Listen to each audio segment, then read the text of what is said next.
ईरानी राष्ट्रपति के कथित इस्तीफे ने तेहरान की सत्ता में मचाई हलचल। क्या आईआरजीसी के हाथों में जा चुकी है असली ताकत? यूएई के सीक्रेट रोल, चीन की खामोश चाल और मिडिल ईस्ट के बदलते समीकरण। क्या दुनिया एक नई शक्ति व्यवस्था की तरफ बढ़ रही है? और आज की इस बेहद बड़ी विस्फोटक और दुनिया की राजनीति को हिला देने वाली रिपोर्ट में हम बात करेंगे उस संकट की जिसने मिडिल ईस्ट की पूरी राजनीति को पूरी तरह बदल कर रख दिया है। नमस्कार, मैं हूं प्रिया सिंह और आप देख रहे हैं विश्व युद्ध।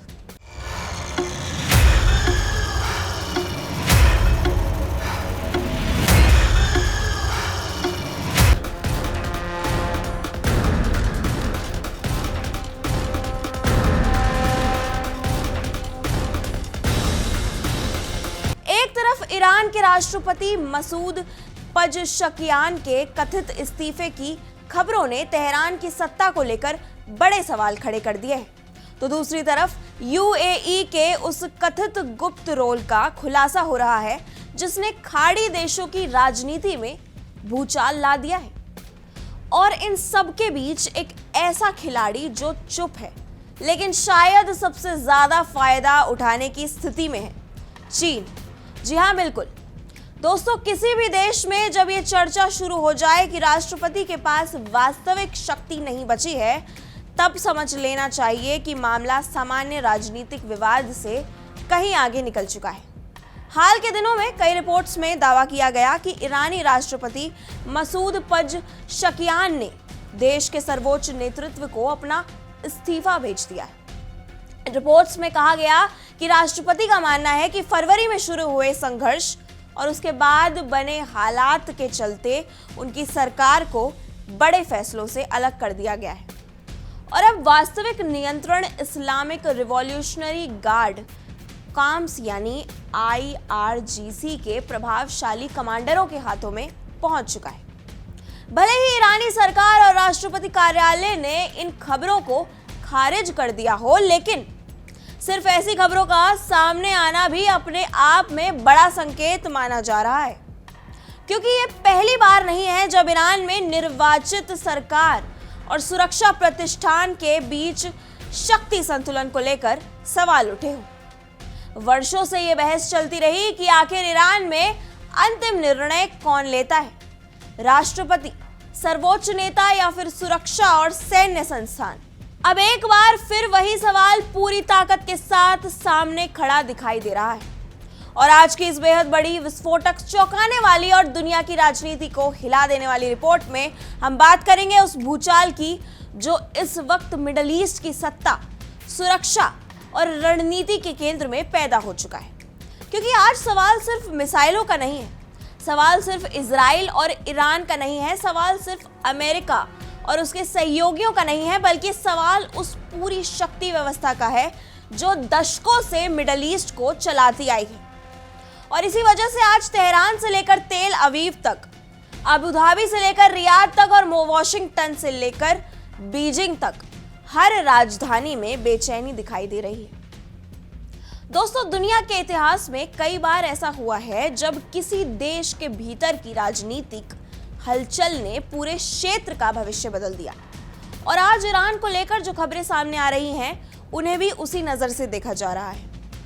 रिपोर्ट्स में दावा किया गया है कि ईरान के राष्ट्रपति मसूद पज़ेश्कियान ने अपना इस्तीफा सर्वोच्च नेतृत्व को सौंप दिया है। दावा यह भी किया गया है कि उन्होंने कथित तौर पर अपनी नाराजगी जताई कि युद्ध और सुरक्षा से जुड़े बड़े फैसलों में राष्ट्रपति कार्यालय की भूमिका लगातार कम होती जा रही है और वास्तविक शक्ति उन संस्थाओं के पास पहुंच रही है जिनका प्रभाव पहले से ही बहुत ज्यादा माना जाता है। हालांकि ईरानी अधिकारियों ने इन खबरों को खारिज कर दिया है और कहा है कि राष्ट्रपति अपने पद पर बने हुए हैं, लेकिन इस पूरे घटनाक्रम ने एक बार फिर दुनिया को उस पुराने सवाल की तरफ लौटा दिया है। क्या ईरान में चुनी हुई सरकार ही अंतिम शक्ति है या फिर सत्ता के और भी केंद्र हैं जो संकट के समय ज्यादा प्रभावशाली हो जाते हैं? यही वो जगह है जहां आईआरजीसी यानी इस्लामिक रिवॉल्यूशनरी गार्ड कॉर्प्स का नाम सामने आता है। मिडिल ईस्ट की राजनीति वो समझने वाले विशेषज्ञ लंबे समय से कहते रहे हैं कि आईआरजीसी सिर्फ एक सैन्य संगठन नहीं है, ये एक ऐसा शक्ति नेटवर्क है जिसकी पकड़ सुरक्षा, खुफिया गतिविधियां, मिसाइल कार्यक्रम, क्षेत्रीय गठबंधनों और आर्थिक संरचनाओं तक फैली हुई है। ईरान की क्षेत्रीय रणनीति में उसकी भूमिका बेहद महत्वपूर्ण मानी जाती है। यही कारण है कि जब भी ईरान किसी बड़े संकट या युद्ध की स्थिति में होता है, दुनिया की नजर सिर्फ राष्ट्रपति भवन पर नहीं बल्कि आईआरजीसी की गतिविधियों पर भी होती है। और अगर वास्तव में राष्ट्रपति और सत्ता प्रतिष्ठान के बीच किसी तरह का मतभेद पैदा हुआ है, तो यह आने वाले समय में ईरान की आंतरिक राजनीति का सबसे बड़ा मुद्दा बन सकता है। लेकिन दोस्तों, ये कहानी सिर्फ तेहरान की नहीं है, क्योंकि इसी दौरान मिडल ईस्ट के दूसरे हिस्सों में भी ऐसे घटनाक्रम हो रहे हैं जो पूरे क्षेत्र की तस्वीर बदल सकते हैं। इजराइल लगातार अपनी सैन्य स्थिति मजबूत करने की कोशिश कर रहा है। लेबनान के मोर्चे पर तनाव बना हुआ है। हिजबुल्लाह और इजराइल के बीच अविश्वास कम होने के बजाय बढ़ता दिखाई दे रहा है। अमेरिका लगातार क्षेत्र में अपनी सैन्य मौजूदगी बनाए हुए है। और दूसरी तरफ, जी बिल्कुल दूसरी तरफ, ईरान भी ये संकेत दे रहा है कि वो दबाव में झुकने के लिए तैयार नहीं है। ऐसे माहौल में किसी भी राजनीतिक संकट का असर सिर्फ एक देश तक सीमित नहीं रहता, बल्कि पूरी क्षेत्रीय व्यवस्था को प्रभावित करता है। लेकिन अब आते हैं उस कहानी पर जिसने हाल के दिनों में सबसे ज्यादा सुर्खियां बटोरी हैं। यूएई, संयुक्त अरब अमीरात, वो देश जिसे दुनिया अक्सर आर्थिक चमत्कार, निवेश, पर्यटन और आधुनिक विकास के प्रतीक के रूप में देखती है।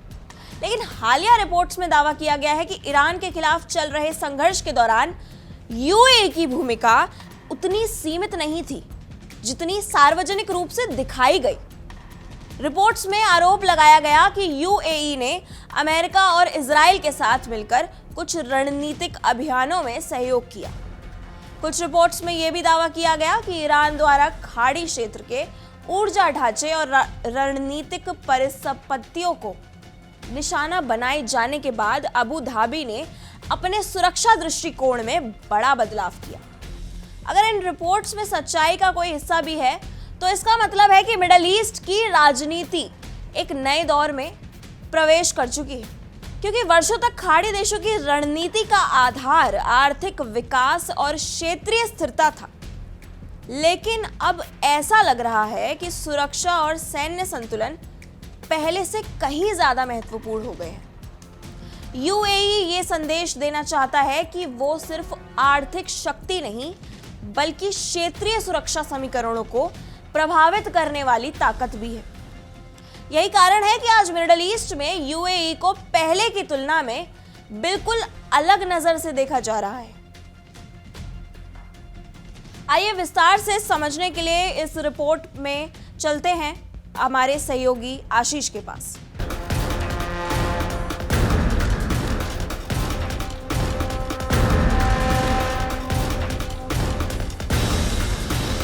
यूएई की कहानी समझना बेहद जरूरी है। यूएई का सीक्रेट रोल बेनकाब हुआ है।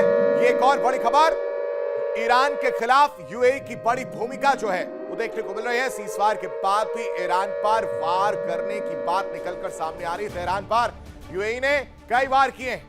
यूएई की भूमिका को लेकर अब सवाल उठ रहे हैं। सीजफायर के बाद भी ईरान पर वार करने की कहानी निकलकर सामने आ रही है। रिपोर्ट ने यूएई की सैन्य कार्रवाई की परतें खोलकर रख दी, क्योंकि यूएई का जो सीक्रेट रोल था वो अब छिपा नहीं, वो सीक्रेट नहीं रह गया है। वो सबके सामने है कि वो किस तरह से अंदर खाने हमले कर रहा था। और इसको लेकर एक रिपोर्ट सामने आई थी कुछ दिन पहले। यूएई की जो भूमिका है वो पूरी तरह से संदिग्ध नजर आई। कहा जा रहा है कि सीजफायर के बाद भी ईरान पर वार जो है वो किया जा रहा है। यूएई ने गुप्त प्रहार किया है और इसको लेकर रिपोर्ट ने अब यूएई की सैन्य कार्रवाई की पोल खोलकर रख दी है। इन सबके बीच एक और बड़ी खबर, न्यूयॉर्क टाइम्स के हवाले से यह बड़ी खबर सामने आ रही है। अमेरिका को संवर्धित यूरेनियम ईरान नहीं सौंपेगा। यह बात क्लियर हो गई है कि अब अमेरिका को जो संवर्धित यूरेनियम चाहिए था वो ईरान नहीं देने वाला। ट्रंप ने अमेरिका को सौंपने या नष्ट करने को कहा था कि या तो हमें दे दीजिए या इसको खत्म कर दीजिए, और अब ईरान ने इस पर साफ तौर से कह दिया है कि जो ट्रंप की मांग है इसको हम ठुकराते हैं, इसका कोई लेना देना नहीं है, हम इनको नहीं सौंपेंगे अपना यूरेनियम एनरिचमेंट। ट्रंप की मांग को पूरी तरह से खारिज कर दिया गया है और यह न्यूयॉर्क टाइम्स की रिपोर्ट में साफ तौर से झलक रहा है। ये दो बड़ी खबरें, इनके मायने समझिए। एक तरफ यूएई की भूमिका संदिग्ध नजर आ रही है। सीजफायर के बीच यूएई ने चुपके से वार किया है, जिसको लेकर रिपोर्ट में खुलासा होता है। दूसरी तरफ वो इच्छा जिसको लेकर डोनाल्ड ट्रंप लगातार ईरान को घुटनों पर लाने की कोशिश कर रहे थे, वो सपने जिसको लेकर डोनाल्ड ट्रंप पूरा करने के लिए हर एड़ी चोटी का जोर लगा रहे थे। कह रहे थे कि यूरेनियम हमें सौंप दीजिए।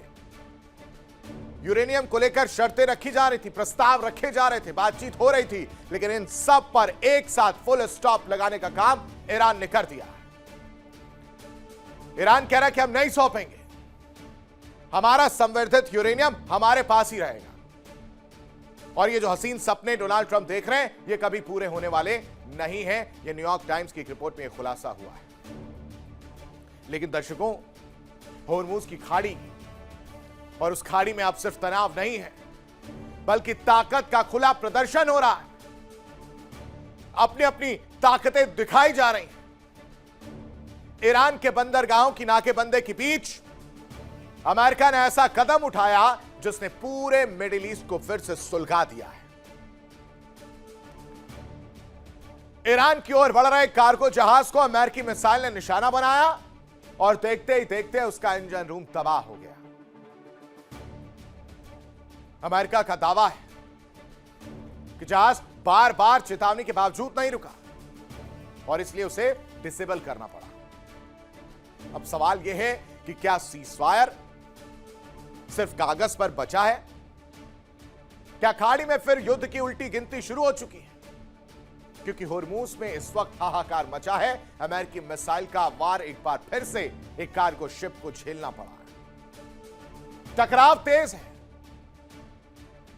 ईरान जा रहे कार्गो शिप पर मिसाइल से हमला करने की बात निकलकर सामने आ रही है और यह हमला किसी और ने नहीं, अमेरिका ने किया।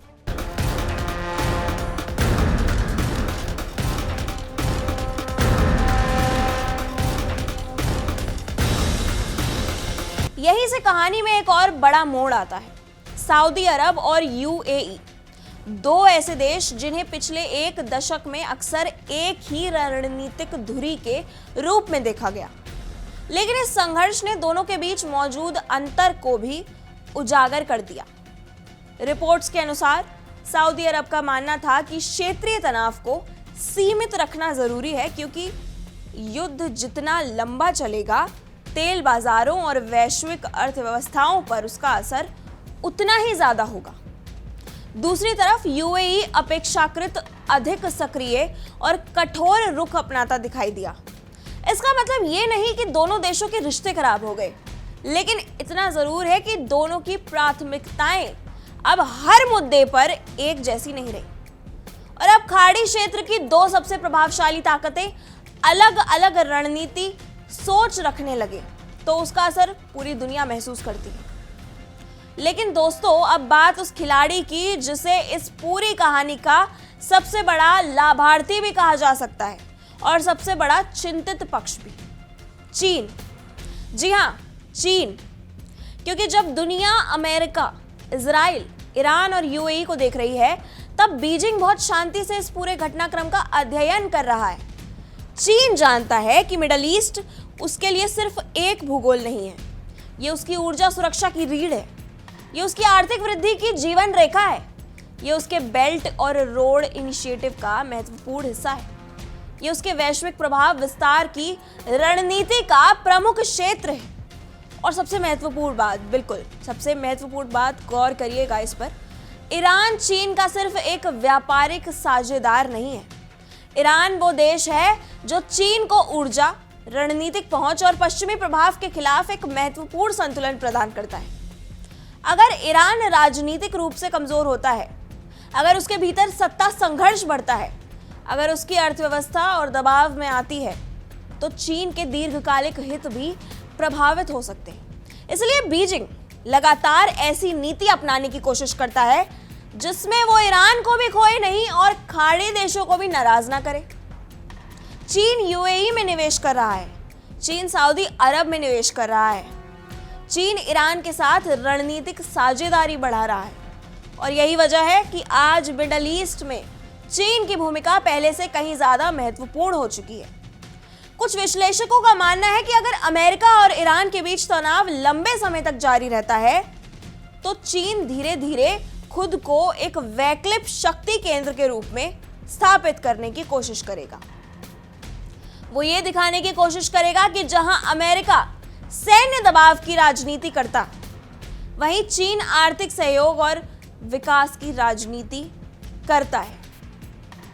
यही वो नैरेटिव है जिसे बीजिंग आने वाले वर्षों में और मजबूत कर सकता है। यानी दोस्तों, आज जो कहानी एक कथित राष्ट्रपति इस्तीफे से शुरू दिखाई देती है, वो वास्तव में उससे कहीं बड़ी है। ये सत्ता बनाम सत्ता की कहानी है, ये राष्ट्रपति बनाम सुरक्षा प्रतिष्ठान की कहानी है, ये ईरान बनाम इजराइल की कहानी है और ये अमेरिका बनाम ईरान की कहानी है। ये यूएई की बदलती महत्वाकांक्षाओं की कहानी है, ये खाड़ी देशों के बदलते समीकरणों की कहानी है और सबसे बढ़कर ये अमेरिका और चीन के बीच उस वैश्विक प्रतिस्पर्धा की वो कहानी है जो 21वीं सदी की दिशा तय करने वाली है। आज तेहरान में उठ रहा है हर सवाल कल बीजिंग को प्रभावित कर सकता है।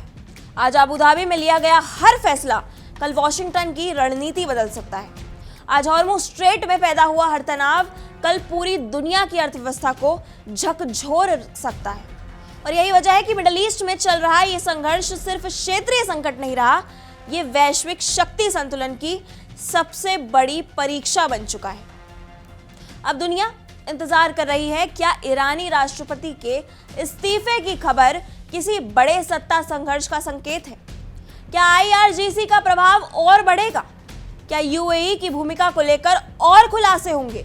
क्या सऊदी अरब और यूएई की रणनीतियां अलग अलग दिशाओं में जाएंगी? और सबसे बड़ा सवाल, गौर कीजिएगा इस पर, क्या चीन इस पूरे संकट को अपने अगले भू राजनीतिक अवसर में बदल देगा? इन सवालों के जवाब आने वाले दिनों में मिलेंगे, लेकिन इतना तय है कि मिडल ईस्ट की धरती पर जो कुछ लिखा जा रहा है वो सिर्फ आज की खबर नहीं बल्कि आने वाले कल का इतिहास है। फिलहाल इस रिपोर्ट में इतना ही। अपनी राय हमें कमेंट सेक्शन में जरूर बताएं।